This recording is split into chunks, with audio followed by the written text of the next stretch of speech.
ঋণ থেকে মুক্তির আমল। এই আমলটি করলে পাহাড় সম পরিমাণ ঋণ থাকলেও আল্লাহ তাআলা পরিশোধ করে দেবেন। 100% পরীক্ষিত কোরআনিক পাওয়ারফুল আমল। আপনি চতুর্দিক থেকে ঋণে জর্জরিত, কোনোভাবেই ঋণ পরিশোধ করার মতো কোনো রাস্তা খুঁজে পাচ্ছেন না, বা আপনার কাছে এমন অর্থও নেই যে অর্থ দ্বারা আপনি ঋণগুলো পরিশোধ করবেন। এই পাওয়ারফুল আমলটি করুন, ইনশাআল্লাহ খুব দ্রুত অল্প দিনের মধ্যেই আল্লাহ তাআলা আপনার ঋণ পরিশোধ করার ব্যবস্থা করে দেবেন। যতই ঋণ হোক না কেন, পাহাড় সম পরিমাণ ঋণও যদি হয়, তাহলে আমলের দ্বারা ইনশাআল্লাহ আল্লাহ তাআলা সেই ঋণ পরিশোধ করার ব্যবস্থা করে দেবেন। চলুন তাহলে আমরা সেই দোয়াটি শুনে আসি। দোয়াটি হলো, আল্লাহুম্মা ইন্নী আউযু বিকা মিনাল হাম্মি ওয়াল হাজান ওয়াল আজিজি ওয়াল কাসাল ওয়াল বুখলি ওয়াল জুবনি ওয়া দলাঈদ দাইনি ওয়া গলাবাতির রিজাল। এই দোয়াটির অর্থ হলো, হে আল্লাহ, আমি আপনার নিকটে আশ্রয় প্রার্থনা করছি দুশ্চিন্তা ও দুঃখ থেকে, অপারগতা ও অলসতা থেকে, কৃপণতা ও ভীরুতা থেকে, ঋণের ভার ও মানুষের দমন পীড়ন থেকে। সুবহানাল্লাহ, কত সুন্দর অর্থ।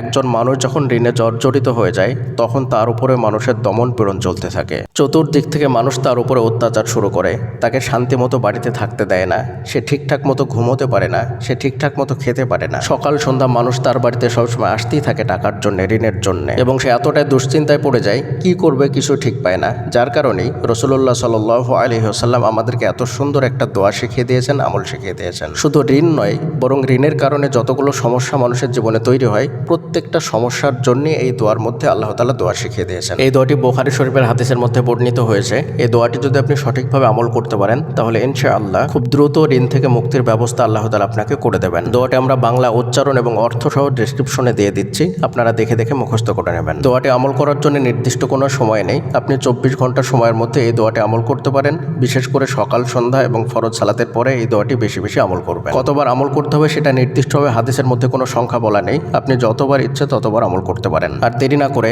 আজকে থেকে আমল শুরু করে দেন, ইনশাআল্লাহ আল্লাহ তাআলা আপনার ঋণ পরিশোধ করার ব্যবস্থা করে দেবেন।